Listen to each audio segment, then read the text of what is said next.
ভাই বোনের মধ্যে সম্পর্কটা নষ্ট করতে হলে ভাবি নামক মানুষটাই নষ্ট করে দিতে পারে, আর বেশি মানুষের প্রয়োজন হয় না। আসসালামু আলাইকুম, হ্যালো বন্ধুরা, কি অবস্থা সবার? আশা করছি সবাই ভালো আছেন। আজকে আরেকটি নতুন ভিডিও নিয়ে চলে আসলাম।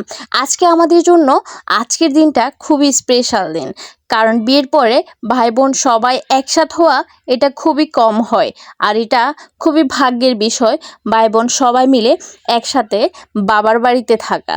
আর তাছাড়া এর পাশাপাশি আরেকটা স্পেশাল কথা হলো কি জানেন, আজকে আমার বড় ভাইয়া আমাদের সবার জন্য রান্না করতে যাচ্ছে, আর বিকালবেলা আমরা সবাই আবার সবার জায়গায় চলে যাব। তো এদিকে আমরা ভাইয়াকে একটু হেল্প করছি, বোনেরা সবাই মিলে। আমার আয়েস বাবাও কিন্তু তার মামাকে শাপলাগুলো কেটে দিচ্ছে, যেন খুব তাড়াতাড়ি ভাইয়া কাজগুলো করতে পারে। এদিকে মা তো সকালবেলা উঠেই লাল মরিচের ভর্তা আর পান্তা ভাত, সেই একটা মজা, অনেক দিন পরে খাওয়া হচ্ছে। ভাইয়া এদিকে রান্না করে ফেলছে অলরেডি, এই যে চিকন লতি আর ইলিশ মাছ দিয়ে। আর এদিকে ভাইয়া তো সরিষা ইলিশ রান্না করছে। আমি তো ভাইয়াকে বারবার বলছি, ভাইয়া তুমি এত ভালো রান্না কিভাবে পারো? আর আমরা তো আসলেই পারি না। সত্যি মানে আপনারা হয়তো বিশ্বাস করছেন কিনা জানি না, আমার ভাইয়ার রান্না মানে একবার খেলে বারবার খেতে ইচ্ছে করে। আর আমি অনেক বেশি খুশি। আমি যখনই ভিডিও করছি ভাইয়া আমাকে বারবার বলছে, এই তোর কি কোনো কাজ নেই, ভিডিও করতেছিস কেন? সবাই আবার আমাকে কি বলবে? ভাইয়াকে বললাম, ভাইয়া এটা মানে সবসময় স্মৃতি হয়ে থাকবে। যদিও আপনি দূর প্রবাসে চলে যাবেন, তবে আপনাকে অনেক বেশি আমরা মিস করব।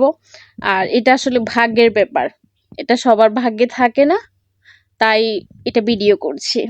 যাই হোক, তবে আলহামদুলিল্লাহ, যদিও অনেক দেখেছি ভাই বোনের সম্পর্কটা বিয়ের পরে বর্তমান সময় খুবই কম থাকে, আর তবে আলহামদুলিল্লাহ আমরা অনেক ভালো আছি। আমাদের ভাই বোনের সম্পর্কটা এখন আরো বেশি মধুর সম্পর্ক হয়ে উঠেছে, কারণ ওই যে একটা মানুষের জন্যই। কারণ আমাদের ভাবিগুলো যথেষ্ট পরিমাণ ভালো, আর যথেষ্ট পরিমাণ ভালো আমাদেরকে অনেক বেশি আদর করে, আমাদের অনেক বেশি খোঁজ খবর নেই।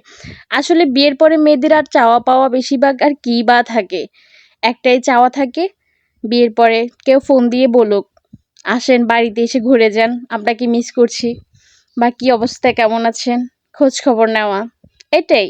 আর ওইরকম কোনো কিছু চাওয়ার থাকে না। যে ভাইয়ার কাছে আবদার করলাম আবার, ভাইয়া অনেক দিন হলো সেই যে বিয়ের আগে খেলাম, আর তো কখনো বানিয়ে খাওয়ার নাই, আজকে আপনার হাতের পিঠা খেতে চাই। ভাইয়া বলল, একদিনেই কি সব কিছু শেষ? বললাম, আর কি, ছুটি তো আমাদের খুবই কম, বিকালবেলা আবার চলে যেতে হবে। তো ভাইয়া দেরি না করে আমাদের জন্য খুব তাড়াতাড়ি করে এদিকে পিঠা বানালো। আমি জানি আপনারা খুব আশ্চর্য হচ্ছেন, আমার ভাইয়া মানে এত কাজ করতে পারে মেয়েদের মতোই। তবে হ্যাঁ, আলহামদুলিল্লাহ ভাইয়া সব কাজ পারে, এবং এত কাজ আমি নিজেও পারি না। অনেক সুন্দর করে আমার ভাইয়া কাজগুলা করে।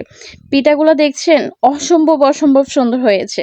এটাকে আমরা নোয়াখালীতে মানে হাঁসের পিঠা বলি। আবার আর অন্যগুলো যেগুলো দেখছেন এগুলো হচ্ছে লিচুর পিঠা বলি আমরা। ডিমের পিঠা, লিচুর পিঠা, মানে সব ধরনের পিঠা বানানো হয়েছে আজকে।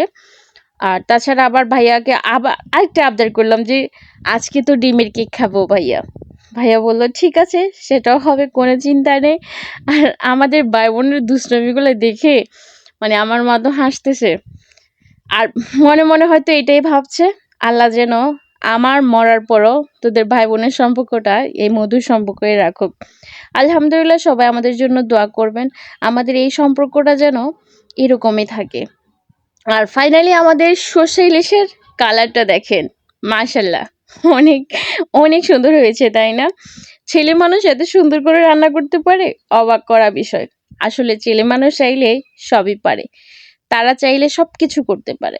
এবার যে বাবার বাড়ি থেকে যাওয়ার বিদায়ের ফালা আমাদের, কি আর করব, যেতে না চাইলেও যেতে যে হবেই। বাবা আফুকে নিয়ে চলে যাচ্ছে, আমি পরে যাব। তো এদিকে বাবাকে বলছি, বাবা ঠিক আছে যাও, সাবধানে থেকো। আমার বাবা অনেক বেশি এখন অসুস্থ, অনেক বেশি অসুস্থ। বাবা এই যে বাড়ি থেকে গেল, আর আসলো না বাড়িতে, এখন আপুর বাসায় আছেন, অনেক বেশি অসুস্থ। এই যে আপুরা গাড়িতে উঠে চলে যাচ্ছে, আর বারবার পিছু ফিরে দেখছে। বিয়ের পর বাবা যখন মেয়ের বাড়িতে যায়, তখন নিজের কাছে অনেক বেশি খুশি লাগে, বাবা এসেছে এটাই ভেবে। যে ও কায়াজ বাবা চলে যাচ্ছে তার ছোট মামার সাথে, আমার ভাই একরামের সাথে, সেই কিছু নিবে। তো সেই কথা আর কি বলবো, তার জন্য অপেক্ষা করতে করতে আমি দেখছি আমার মায়ের গাছে অলরেডি ফুল চলে আসছে। তো যাই হোক, আয়াজ বাবা এবার চিপস জুস নিয়ে দৌড় দিয়ে চলে আসছে। আর আয়াজ বাবার দিকে তাকাতে তাকাতে হঠাৎ আমার চোখ পড়লো খালের মধ্যে। দেখছেন খালটা কি নোংরা হয়ে আছে? এই জন্যই তো বারবার পানিগুলা জমে যায়, আমাদের নোয়াখালীতে বন্যা হচ্ছে। যাই হোক, সবাই যদি এভাবে পরিষ্কার করে দিত হয়তো বা এমন হওয়ার কথা না। আর এদিকে দেখছেন আজকের ভিউটা এত বেশি সুন্দর, আকাশটা অসম্ভব অসম্ভব সুন্দর লাগছে। ঘরে যাওয়ার সময় লক্ষ্য করলাম যে রাস্তার পাশে অনেক সুন্দর ফুল গাছ লাগিয়েছে, আর দেখতে বেশ ভালোই লাগছে। ছোট মনিটা এবার দেখছি হাঁপা দিয়ে আস্তে আস্তে আসছে, কারণ এখানে